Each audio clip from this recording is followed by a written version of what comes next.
Because you're gonna have some boy come to our house and want to take her somewhere. This is where I have a problem. And if here's not strict and here's strict, we're like right here.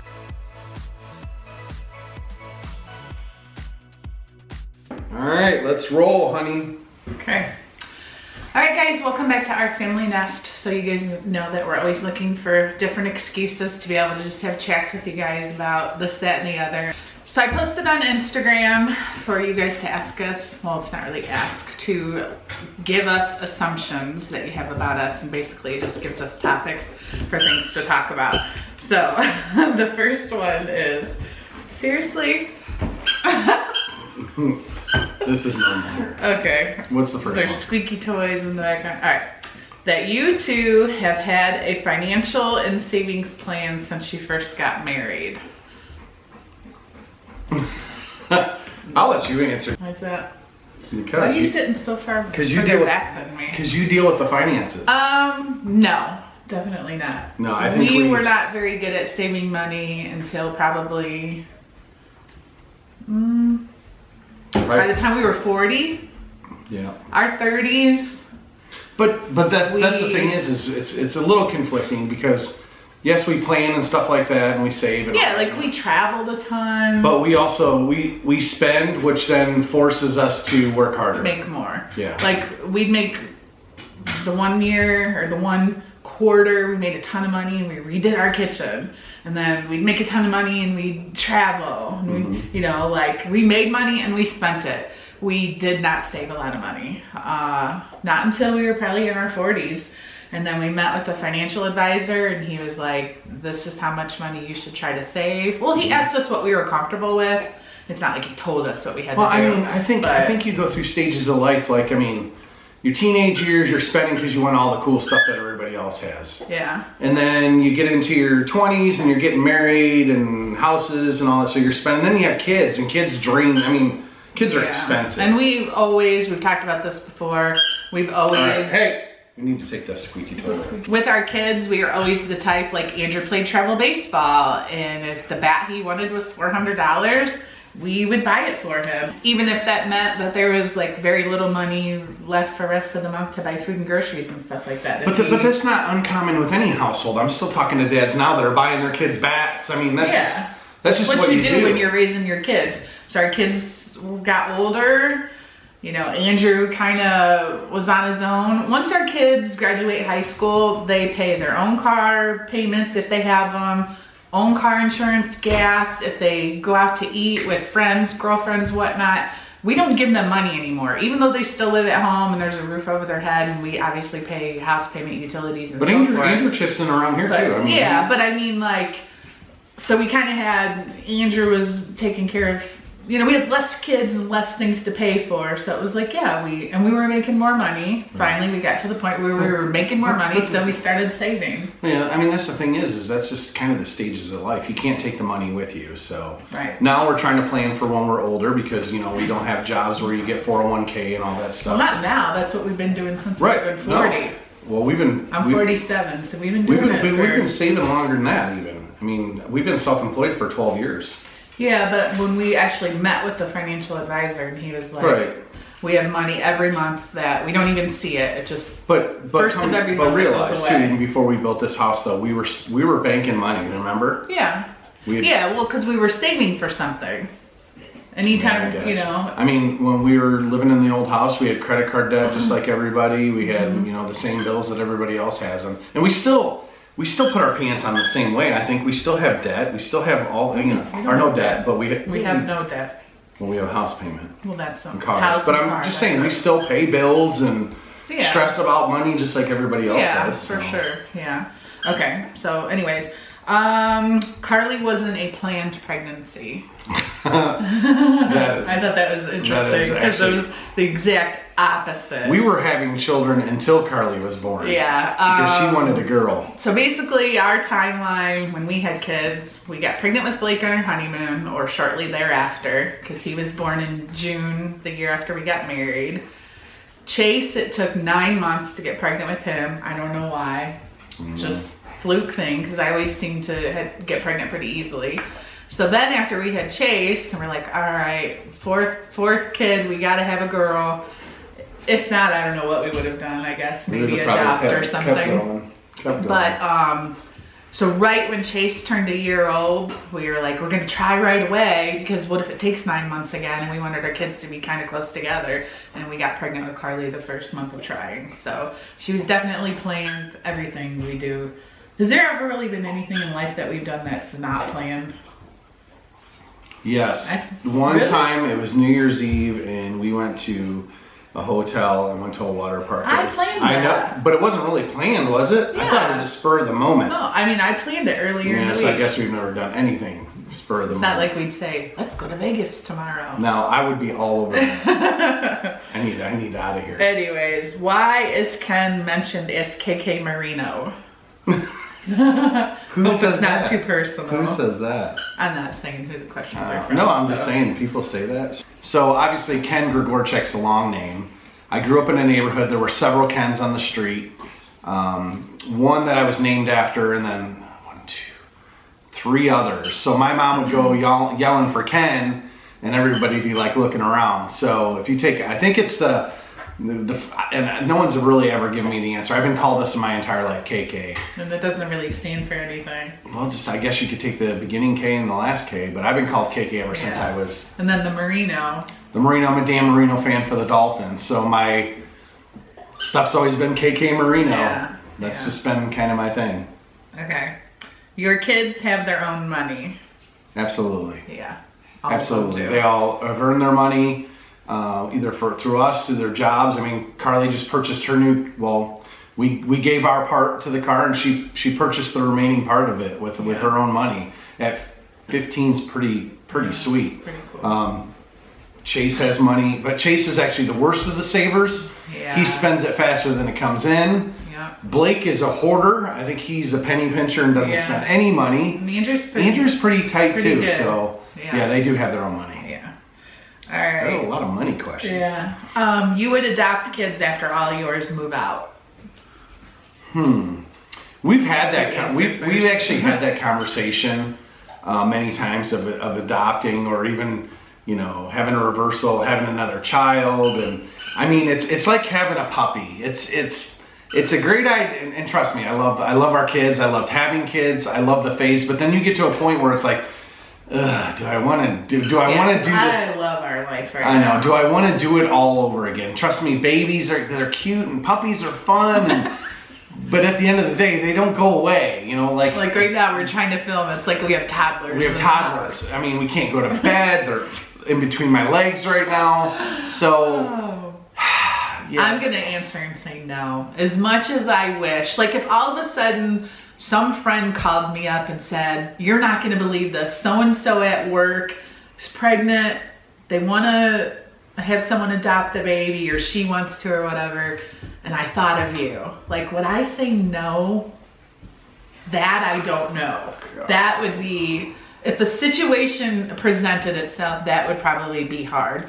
But would we sit down and go through the process of what would require? And I know friends that have had kids where, they had like trial periods and had to give them back, and just, that doesn't sound fun. I feel like by the time we would get done going through the process of what it would require for us to adopt, hopefully we have grandkids coming soon. Right. So to me, that is gonna hopefully and honestly, I think that's kind of you could have a complete confrontational topic, which I'm sure half the room, half of you watchers would agree with, and half would disagree with, because it is split down the line. It's not really a political thing, but the fact of abortions and adoption. I think adoption, they make it so tough, and there's so many people that are aborting rather than I think there could be a much better system in place for people that can't have children or want to have children, and they have to go through such a lengthy, hard process to get that child, versus people are going and distinguishing of that. I just think the system's really messed up. So Ivy and Sage isn't going as good as you thought. Ivy and Sage is a type of business that I get out what I put into it. If I'm actively posting on social media, sending out emails, I am making money. If I'm not doing it, I'm not making money. So I can't say that it's not easy though. No, but I can't say that it's exceeding my expectations, but what I'm getting out of it is my own responsibility. Which I think is everything in life. If you put, you know, half-ass into it, you're gonna get half-ass. I want to put more into it, but I've been actually working on it a lot, so I mean, hopefully the answer to that will change. We have 5 businesses that just the 2 of us. We don't have employees, so we're running 5 businesses, 5 dogs, 4 children. Just think of that for 2 seconds. We call them children, but they're hardly children. And I'm just saying, but you put all that together, and you wonder why it's so hard to get to the gym. Okay, you are pretty laid back, cool parents, but strict when you have to be. I would say compared to most of our kids' friends' parents, if here's not strict and here's strict, we're like right here. I would say compared to... So you're saying 70% are strict? 70%, no, out of 100. We fall into, these are the parents over here that aren't strict at all, and these are the parents that are really strict, and we're so that puts you about 70%. 8 out of 10, whatever. Yeah. But we're pretty strict. Well, hold on, but there's a difference. I mean, there's 2 things in here. You say pretty laid back and cool. I say absolutely we're laid back and cool. I think we're flexible. We also have always treated our kids like semi-adults. You know, and our kids tell us stuff. They don't hide. They don't sneak like most kids do. But there are rules, and we try to stick to those rules. Where I know there are other parents that let their kids do whatever they want, whenever they want, however they want, and have no idea what they're doing. So I guess you could take the word strict and put it into more of a, I don't even want to say educated, but more of a, we know what's going on. Yeah. The fact that our kids are comfortable enough to come to us with their problems. And trust me, we fight with them. They think we're strict, we're mean, you know, all that good. Just like all parents. There's Blake. You need something, Blake? Yeah, when does he wrestle? Like I said, I don't think we're strict. I think we're more of, we're just on top of it. Is that? We're involved. Involved. More than probably the kids would like us to be sometimes. Yeah, because they see others that maybe their parents aren't as involved. But I think their friends appreciate us. I mean, Andrew's friends love me to death. We've already talked about this in our last sit-down video, so we won't get into details, but one assumption was you regret building the big house due to the downfall of YouTube. Is YouTube really, I don't think YouTube's on a downfall. I think YouTube could be great for a lot of people. I don't think family vlogs are what they used to be even 3 years ago, 4 years ago, because there's so many of us. I think it's saturated. I think there's more to watch. I don't think there's a downfall of YouTube. YouTube's still growing. People are still getting subscribers. I think it's just, honestly, I think it's more manipulated and controlled. See, when YouTube started, it was fun. It was people posting whatever it was, and you could watch whatever you wanted, and it really was manipulated. And now that he's talking about the algorithm. I'm talking about everything. I'm talking. It's big business. What you can put out there and what you can't. What's friendly. It's rules. Like don't show blood because it'll be limited ads. But if you make it for kids, then you're gonna get no ads. This is my opinion. I think it's too governed. I think whenever you try to govern something too much, which means control. Yeah. But when something is too controlled, it takes away its value, in my opinion. Not for me, but for, obviously for me, but the CEOs and stuff gotta satisfy the rules. But anyways, move on to the next one. And we've talked about again before, like we knew like our peak of YouTube was not gonna last forever. Mm-hmm. So we're not in unexpected territory. And here's the thing is in regards to regret building the big house, I've never regret. There's very few things I've regretted in my life, very few. And building this house is not one. And the thing is you run with the times, things go down. I mean, honestly, we got one on his way out the door. Blake's probably not too far. It's just you adjust in life. Yeah. I love this place, but it is a lot to take care of. So I don't regret it. I'm glad we've done it. Will it be forever? I don't think so. Blake is really the chatty and fun one in your family when the camera isn't on. I disagree with that statement. Yeah, I don't think. I think he's not the most chatty out of all of them. But he is funny. He's fun. He is, everything's undertone with Blake. Yeah. There's a lot of, like, you don't pay, because, you know, when you get a room of 5, 6 people and it's big and loud, Blake will say things under the conversation that are actually hilarious. Really funny. But everything, it's kind of overwashed sometimes. Yeah. It's like you go back later and you're like, oh my God, that was pretty funny. Yeah, like he's not going to be one to raise his voice and talk loud so everybody stops and listens to I am him. known as drowning out the room sometimes. Yeah. Yeah, I would think it would be, you can't compete against you when it comes to getting attention when you're in a big group of people. Imagine when all 6 of us are in the car and we're driving. It's like you're fighting to get a word in edgewise sometimes. And honestly, I think of the 3 kids, I think I know them pretty well. I think they're pretty extroverted. But I believe that Blake is one way with us and he's another way in other people's homes. Do you think? I do believe that. And I think I've been told that too. Huh. He's different. More talkative? I think he is. But don't you think that falls into the category of like a typical middle child? Because Andrew's always been super talkative. Karli's always kind of in a way got the most attention, being the baby and the only girl. So he's just... Chase I think is a middle he's child. Adjusted to his environment. Yeah, Chase is a middle child though. Yeah. Why don't you film challenges anymore? That's not really an assumption, but I just wanted to address that question because the kids really just didn't want to. The kids didn't want to, and it doesn't seem like anyone wanted to watch them anymore. Yeah, it's like I feel like I'll even do some type of video that's like trending or whatever, thinking that people want to see this, and it's very clear that you guys just want to see kind of like the whole family. But yeah, honestly, the last challenge we did was what, with all the dogs on the plank across the pool. Are we done one after that?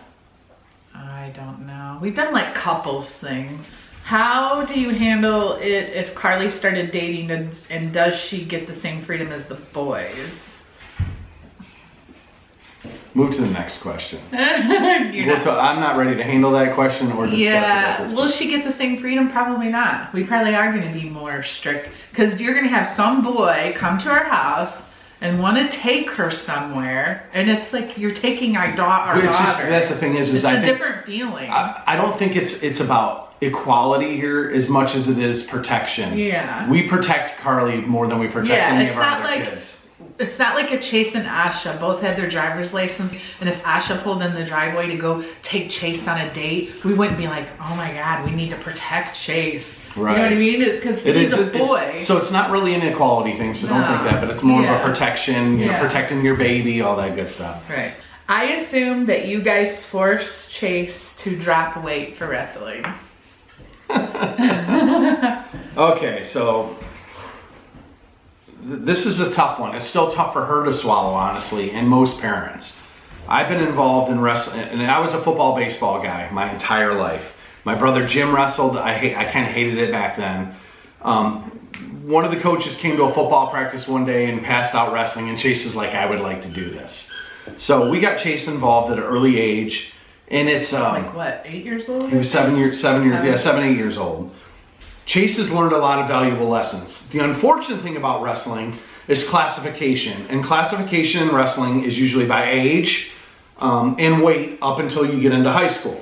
Okay, so the age and weight thing has never been we've never really had to deal with it. Chase, he was always small. He wrestled what he was. Yeah. You get into high school, and there are a lot of places in that lineup that you have to fit, and that they try to keep you obviously in a category, and they pass new rules on. It's called calking, where you have to basically be a certain weight, or not be a certain weight. Let me explain it in layman's terms. At the beginning of the year, they weigh you, and you're only allowed to lose a certain percentage for your competition tournament weight. Correct. And that's to force kids from, you can't weigh 140 and say you're going to wrestle 112. Right, correct. And they check your water levels, and there's a lot of diagnostics that goes into it for safety reasons. What has happened is Chase was never heavy by any means, but this was all driven by Chase. He wanted to be a certain weight class this year. This is completely up to him. He was 119 last year, and he wanted to be 119 again this year. What did you say? No. You've grown. Yeah, You've gained weight over the summer. You're crazy. Just do whatever the next one is, 125 or whatever. And he refused. Right. The problem, and first of all, the coaches don't push any of this stuff on anybody. I mean, we got enough wrestlers in our roster to fill spots galore. Yeah. But I think it's important. This is where I have a problem, and mind you, this is all Chase driven. He does this. It's when Chase originally came up to his weight, he did it correctly. He was eating 3 times a day, small meals, exercising. He's got to his weight. Now we've gotten to a point where he needs to maintain that. And what Chase loves to do is he's a gorge eater. So he'll weigh in at a certain weight on Friday, chow all weekend, and then he goes into this new process where he's not maybe eating as much, and his body's caught on, so it's gotten harder. So he's actually gotten back to doing it more balanced, just to have a balanced diet, stay away from the cookies, stuff like that. And it actually hasn't been that hard for him. So no, but it's like people hear us say something in our video like, oh, Chase, you can't have that cookie, or Chase, you can't order dessert when we're out at dinner. It's not that we're controlling his diet or his we're helping. We're just being parents. Even and honestly, he was a little grumpy at the last tournament we were driving to because he was hungry and stuff like that. But once they weighed in, he ate. He was fine, and everything's great. So I mean, just like anyone, a cranky baby, Yeah, what I mean? Yeah, you're hungry. But we keep telling him too is 3 more weeks, it's all over, and life goes back to normal. So it's not a very long season. It was funny though. We were driving north, and I saw a billboard for Eastern Michigan. They had cut their wrestling program. Like, if Eastern still had a wrestling team they offered you, would you go? He's like, heck no, I'm not doing this for 5 more years. Yeah, he's been saying that a lot lately. So. But that goes back to my point of the sacrifice and stuff like that. There's probably been many times this year, and I know there has. I don't want to do this anymore. Yeah. But I think it's a shame, for that reason, I think it's a shame that this whole weight thing has to exist.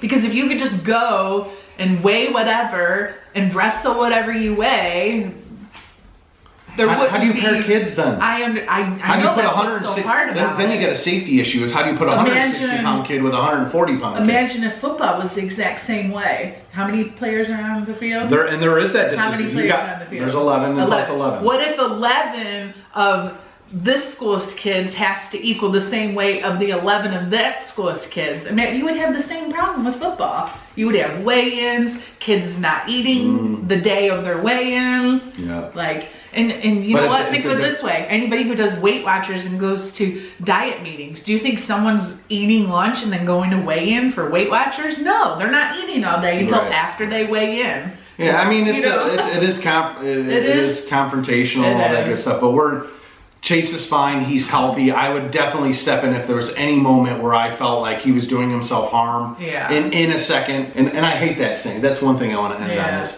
that saying, you're trying to live through your children.